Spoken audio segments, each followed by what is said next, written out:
You ask Tiger to solve. This deals with linear equations with one unknown. The final result is x equals -27. Let's solve it step by step. Isolate the x. Multiply both sides by inverse fraction 9 over -2. Move the negative sign from the denominator to the numerator. Group like terms.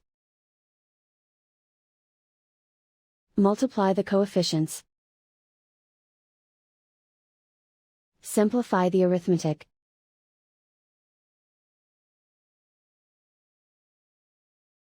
Move the negative sign from the denominator to the numerator.